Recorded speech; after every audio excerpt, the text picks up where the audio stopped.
15 years ago, the summer after my junior year at Cornell, I found myself in a remote indigenous village in the high Chilean Andes. I'd traveled 15 hours south to get there in the back of a bumpy Jeep. After spending the summer in Santiago, Chile, where I was staying for an environmental internship. And when I arrived in this indigenous village, I was welcomed into the community by one of the elders of the village, a woman in her 80s, who took me in and cooked me a meal in her one-room cabin. The room filled with smoke from her fire. I was there to witness a protest that was about to change the rest of my life. And as we went to sleep that night, the temperatures dropped below freezing.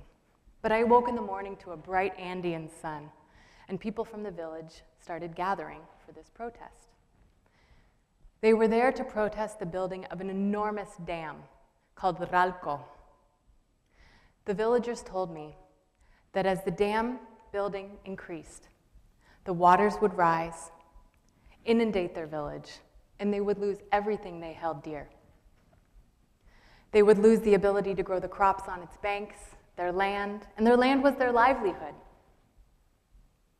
So they started protesting. No a Ralco, no a Ralco, they shouted. Soon others from the village came, and they gathered together, shouting, no a Ralco, no a Ralco, and the police arrived. They came up the road, and as they got out of their truck, it became clear that they were ready for a battle against these people. But they saw the police, and they shouted, no a Ralco, like their life depended on it, because it did. And then the police came forward, just a few feet from the women at the beginning of the crowd, and sprayed tear gas into their faces, handcuffed them, and took them away. Just that alone took my breath away.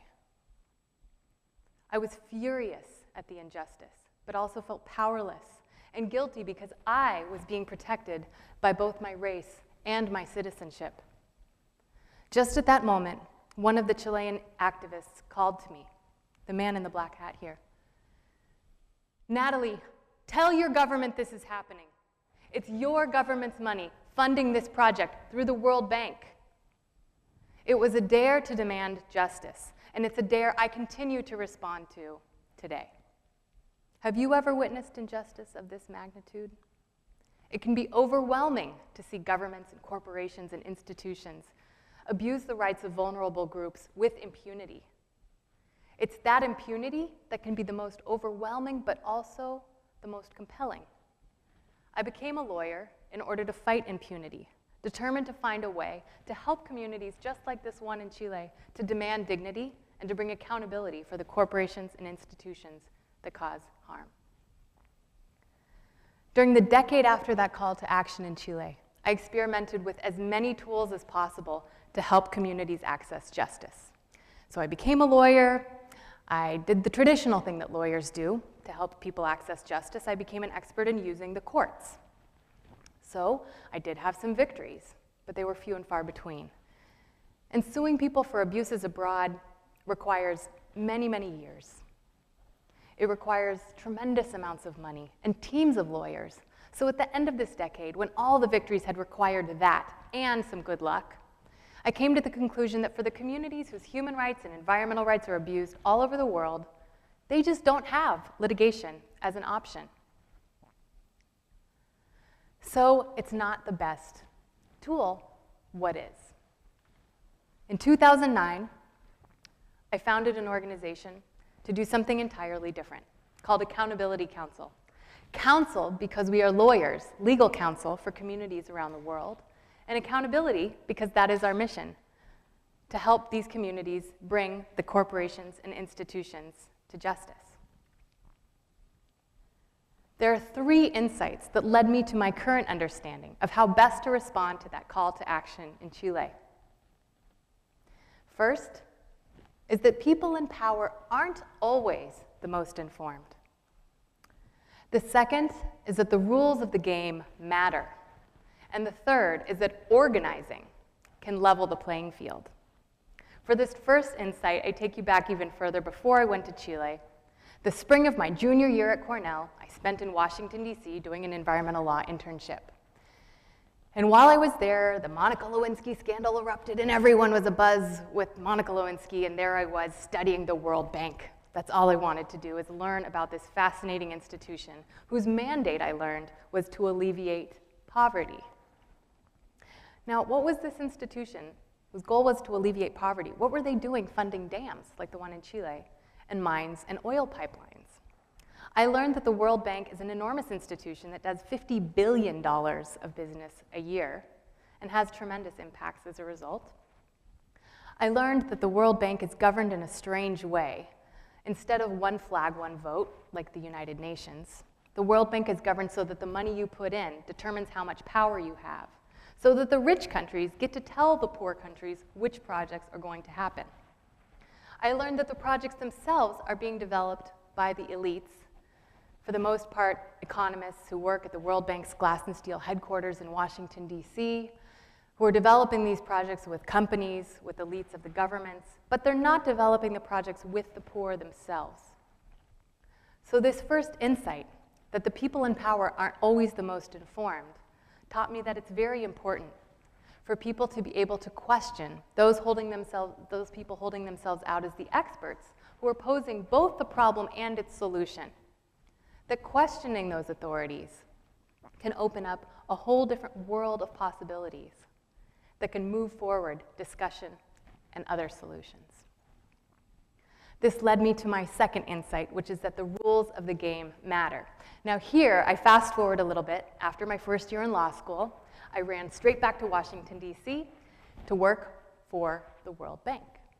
And you may be wondering what in the world, after that first story I was doing working at the World Bank, this institution where the projects that it funds are not being developed by the poor, and as a result, those projects are actually not alleviating poverty, and in fact, sometimes they're making the problem worse and causing abuses.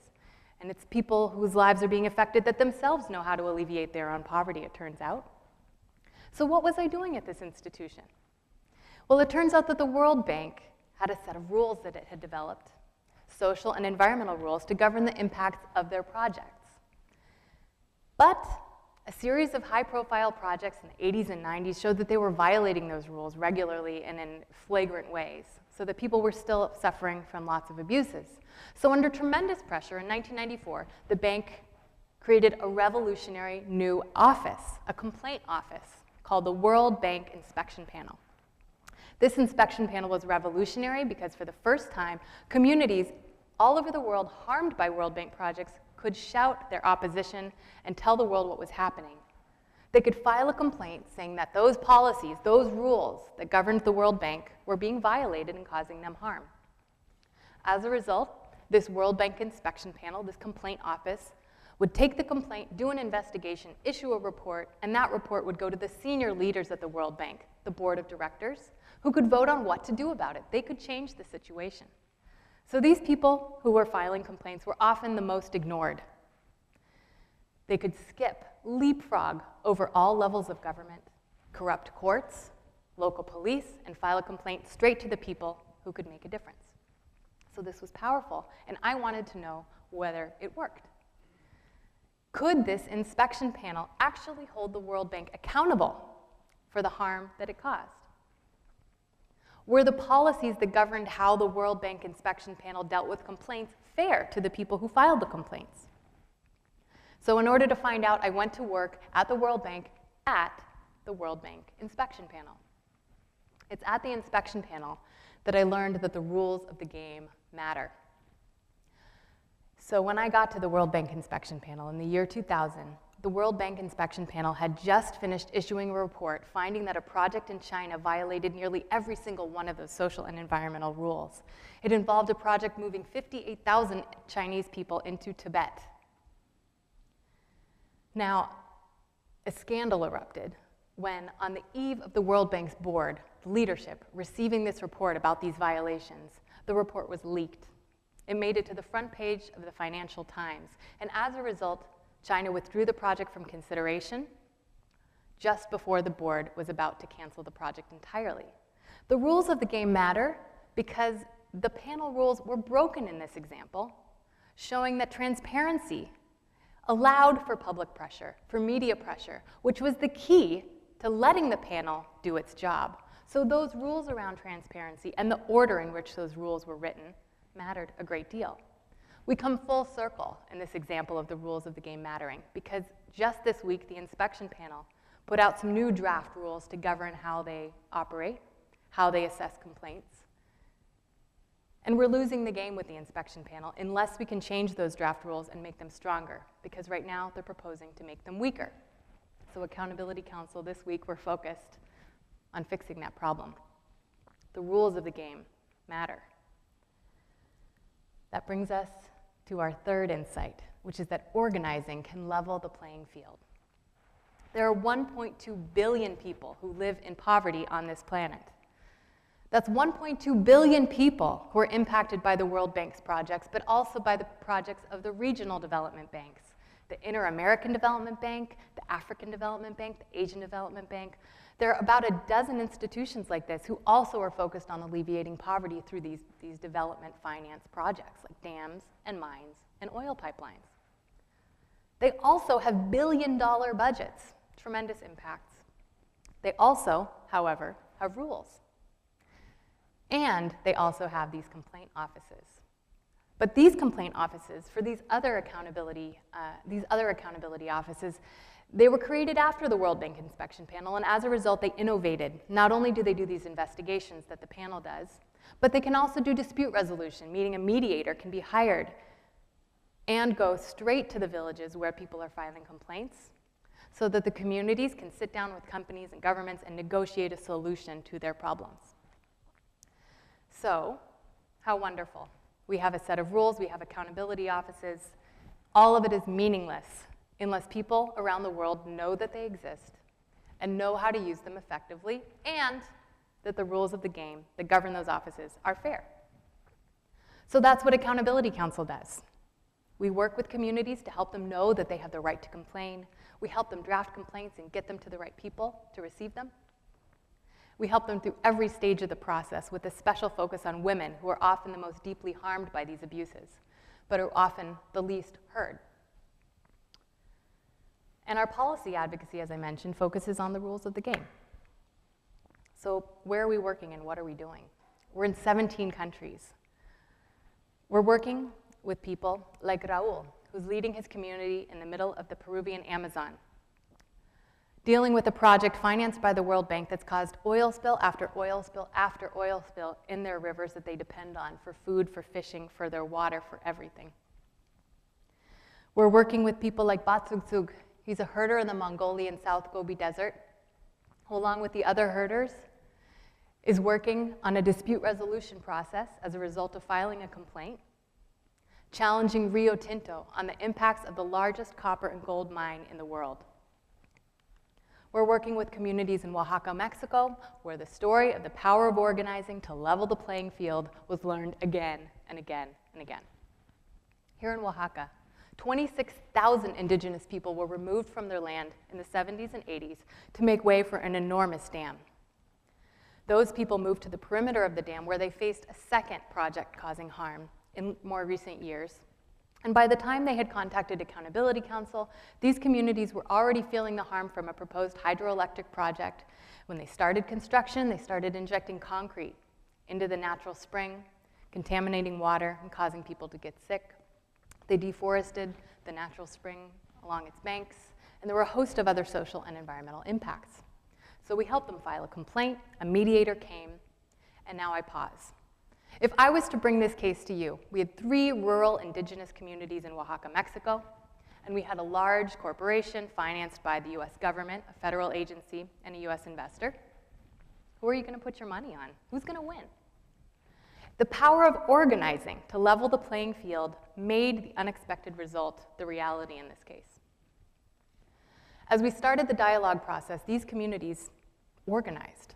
They talked to each other, they talked to the press, they talked to their local government officials, they talked to everyone they could to make sure people understood why this mattered and what their goal was. They got the Mexican government to come and sit at the dialogue table week after week we did this, where they sat there and listened to the problems in the communities. And at the end, the Mexican government decided to take responsibility for the dam that had been constructed in the 70s and 80s, that famous dam that hadn't been monitored for years. And they committed to monitoring the safety of that dam. And at the end of our process, the company, through this negotiation, because of the complaint, decided to withdraw from the project at the demand of the communities. And that's the decision that's been respected by the company to this day. The power of organizing can level the playing field. The voices of the collective whole can and do change the world. Our insights are that the people in power aren't always the most informed. The rules of the game matter, and organizing can level the playing field. I dare you to demand justice. Thank you.